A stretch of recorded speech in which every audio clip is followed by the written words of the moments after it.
सबसे पहली बात तो यह है कि जब पार्लियामेंट सेशन में है तो सेंट्रल गवर्नमेंट जो है पार्लियामेंट्री सुप्रीमेसी और प्रिविलेजेस के ख़िलाफ़ ये काम करते हुए मीडिया को इन्फॉर्म कर रही है और पार्लियामेंट को इन्फॉर्म नहीं कर रही है। पार्लियामेंट जब चल रहा है तो सरकार का काम है कि इमीडिएटली आप पार्लियामेंट को इन्फॉर्म करते बजाय इसके कि आपने मीडिया को लीक किया। अब जो मीडिया ने रिपोर्ट किया उसकी बुनियाद पर मैं ये कह सकता हूँ कि ये जो प्रपोज अमेंडमेंट से मीडिया में जो लिखा गया है वो इस बात को बताता है कि मोदी हुकूमत वक्फ बोर्ड की ऑटोनॉमी को छीनना चाहती है और वो इंटरफेयर करना चाहती है वाक़िफ़ के मंशे के ख़िलाफ़ कि किस तरह से उस वक्फ की प्रॉपर्टी को चलाया जाए, और ये ख़ुद फ्रीडम ऑफ रिलीजन के ख़िलाफ़ है, नंबर 1। दूसरी बात यह है कि बीजेपी शुरू से वक्फ बोर्ड्स और वक्फ की प्रॉपर्टीज़ के ख़िलाफ़ रही है और इनका एक हिंदुत्व का एजेंडा है, आरएसएस का एजेंडा है कि वो शुरू से वक्फ प्रॉपर्टीज़ को और वक्फ बोर्ड को ख़त्म करने की कोशिशें करती रही हैं। तीसरी बात यह है कि अब जो मीडिया के रिपोर्ट्स के ऊपर मैं अपना ये रिएक्शन दे रहा हूँ कि एक बार किसी प्रॉपर्टी को वक्फ डिक्लेयर कर दिया गया तो हमेशा वक्फ रहता है। तो वक्फ एक्ट जो है 54 का है और 96 का है, जो 96 के एक्ट तो 2013 में अमेंड किया गया। वो सर्वे कमिश्नर को पावर्स देता है और सर्वे कमिश्नर को अपॉइंट कौन करती है? State government. तो सर्वे कमिश्नर वक्फ प्रॉपर्टीज़ आइडेंटिफाई करता, उसके बाद लिस्ट ऑफ वक्फ प्रिपेयर होती है सर्वे कमिश्नर की तरफ से, और वो सर्वे कमिश्नर जो स्टेट गवर्नमेंट का अपॉइंटी है उसको स्टेट गवर्नमेंट को भिजाता और स्टेट गवर्नमेंट गज़ीट नोटिफिकेशन इशू करती है। तो गज़ीट नोटिफिकेशन खुद एक ऑफिशियल एक्ट है और अगर गज़ीट नोटिफिकेशन 1 साल तक चैलेंज नहीं होती तो वो फाइनल हो जाती है और नेचर ऑफ वक्फ हो जाता है। इसको ये लोग चेंज करना चाहते हैं, यानी जो पहले से वक्फ हो चुकी हैं प्रॉपर्टीज़ अब दोबारा उनको इस्टेब्लिश करना पड़ेगा कि ये वक्फ है। ये इम्पॉसिबिलिटी है। दूसरी बात यह है कि गज़ीट का जो कंक्लूसिव नेचर है उसको आप डाइल्यूट करना चाह रहे हैं। माने अब कई लोग वक्फ की प्रॉपर्टीज़ में इंक्रोचर्स है, इलीगल तरीके से वहाँ पर है, तो इनको एक मौका मिल जाएगा कि वो वक्फ प्रॉपर्टीज़ को बोलेंगे कि हमारी प्रॉपर्टी है, वक्फ की प्रॉपर्टी नहीं है। और कोई भी प्रॉपर्टी में ये झगड़े होते कहीं ना कहीं, तो उसको एक एनक्रोचर्स को एक मौका मिल जाएगा। तीसरा न्यूज़ रिपोर्ट ये बोलता है कि अमेंडमेंट इन इस्टेब्लिशमेंट और कंपोजिशन ऑफ वक्फ बोर्ड। तो ये एक्ट खुद ये बोलता है कि हर स्टेट में एक वक्फ बोर्ड होना चाहिए और बोर्ड रिस्पॉन्सिबल होगा उसके एडमिनिस्ट्रेशन और मैनेजमेंट ऑफ वक्फ प्रॉपर्टीज़ के लिए।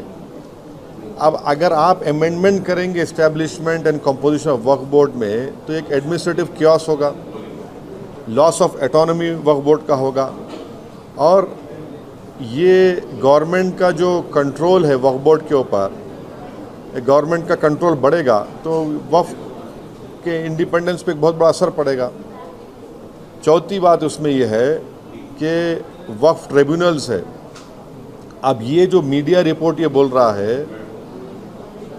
कि गवर्नमेंट इन ट्राइब्यूनल्स को डाइल्यूट करना चाहती है। अब ये ट्राइब्यूनल्स के पावर्स को आप डाइल्यूट कर देंगे तो फिर ये केसेस का क्या होगा? इनएफेक्टिव इन्फोर्समेंट होगा।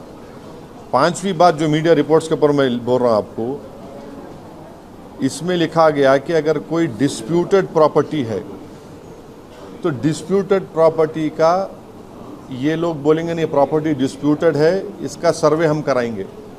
अगर कोई प्रॉपर्टी डिस्प्यूट है तो उसका फैसला जुडिशरी करती। यहाँ पर मोदी हुकूमत डिस्प्यूट क्रिएट करेगी, उसका सर्वे कराएंगे। अब सर्वे एग्जीक्यूटिव कराएगा या सीएम कराएगा या बीजेपी कराएगी। अब जाहिर नतीजा क्या निकलेगा आपको मालूम। तो ये भी एक तरीक़ा है उस डिस्प्यूटेड प्रॉपर्टीज़ को डिस्प्यूट बनाना पहले, फिर सर्वे कराना उसका और सर्वे में रिपोर्ट लिख देना कि नहीं ये वक्फ नहीं है। ऐसे कई मस्जिद दरगाहें हैं हमारे भारत में जहां पर बीजेपी आरएसएस ये क्लेम करती है कि वो दरगाह और मस्जिद नहीं है। तो जो पावर जुडिशरी का है वो एग्जीक्यूटिव छीनना चाह रहा है उसको। और एक बात जो मीडिया रिपोर्ट्स के मालूम ये हो रही है कि अब कोई कब्ज़ा करके इंक्रोचर है तो वक्फ बोर्ड को पावर है, उसके पावर्स को अगर आप छीन लेंगे तो फिर पूरा ये तो लॉस होगा वक्फ प्रॉपर्टीज़ का। अच्छा, उसमें एक और मीडिया रिपोर्ट में बात आई है, amendment to the process of Waqf board. ये जो वाकिफ़ होता है वो अगर मेरी प्रॉपर्टी में बोलता हूँ वक्फ बोर्ड को मैं दे रहा हूँ, मैं वक्फ करूँ, वाकिफ़ हूँ, मुतवल्ली मैं रहूँगा किसी और, वो आप बोल रहे वो भी नहीं रहेगा। तो बेसिकली ऑल इन ऑल ये जो है ये पूरे इस तरह का अगर ये मीडिया रिपोर्ट सही है तो मोदी सरकार ये चाह रही है कि पूरे वक्फ बोर्ड की प्रॉपर्टीज़ को छीन लिया जाए, इनको मुसलमानों से छीन लिया जाए। और वो थ्रेटन कर रहे हैं वक्फ की प्रॉपर्टीज़ का जो कंट्रोल है वक्फ बोर्ड्स के ऊपर, ताकि उसमें तमाम लीगल एम्बिग्यूटीज़ पैदा हो जाना और इससे और वक्फ की प्रॉपर्टीज़ का नुकसान होगा। तो अब ये कंप्लीट सिस्टम को जब ये लोग अगर मीडिया रिपोर्ट्स सही है चेंज करना चाह रहे, उसमें कुछ ये करना चाहे, तो कोई भी आगे बढ़कर प्रॉपर्टीज़ को वक्फ नहीं करेगा। और आप देखेंगे कि कई मुसलमानों के मस्जिदें हैं, दरगाहें हैं जहाँ पर हिंदुत्व की ऑर्गेनाइजेशन आरएसएस बोलते कि नहीं है वो। तो ये अमेंडमेंट्स आने का मकसद एक ही है कि एक तो वक्फ प्रॉपर्टीज़ को छीन लिया जाए, दूसरा फ्रीडम ऑफ रिलीजन के ख़िलाफ़ काम कर रहे हैं, और डिस्प्यूट अगर है तो जुडिशरी डिसाइड करेगा, एग्जीक्यूटिव कैसा करेगा। तो ये चीज़ें हैं जिसका हम अपोज करते हैं इसको। Sir, the proposed amendments also say that it aims to enhance inclusivity by ensuring women's representation on the Central Waqf Council and the state boards. How do you see this? See, this is the real reason of doing it is not that. The real reason is interference in freedom of religion and the reasons which I have just mentioned to you. Sir, इस bill के जरिए state में और central में जितने भी problems है that को ये सारे मसाइल हल हो जाएंगे। क्या कैसा क्या हल हो जाएंगे? क्या हल? देखिए, उसमें आप मीडिया रिपोर्ट पढ़े, उसमें जो डिस्प्यूट है प्रॉपर्टी में उसका सर्वे कराएंगे। आप कौन होते हैं भाई? सर, डिस्प्यूट है तो जुडिशरी डिसाइड करेंगे। आप कौन होते करने वाले उसको? आप होते कौन? आप पॉलिटिकल एग्जीक्यूटिव डिस्प्यूट के नाम पे इंक्वायरी कराएंगे, वो तो जुडिशरी करना चाहिए। मकसद एक ही है कि वक्फ प्रॉपर्टीज़ को मुसलमानों से छीन लिया जाए।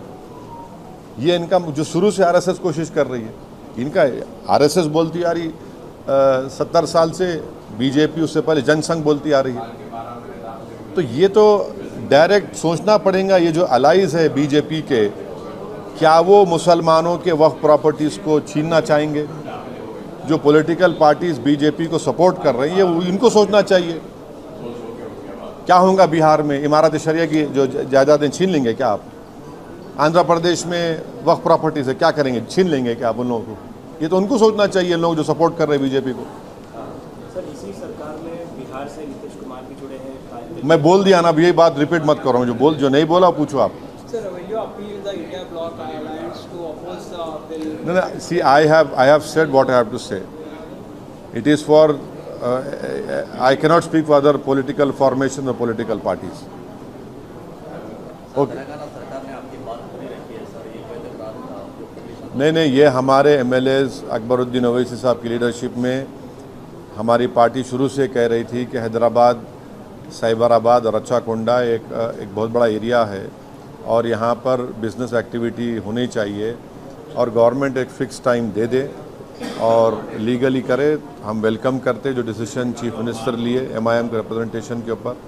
इससे गैर ज़रूरी के तमाम जो इस्टेब्लिशमेंट्स हैं उनका हरासमेंट रुकेगा और सही तरीके से वो काम करके अच्छा कर सकेंगे।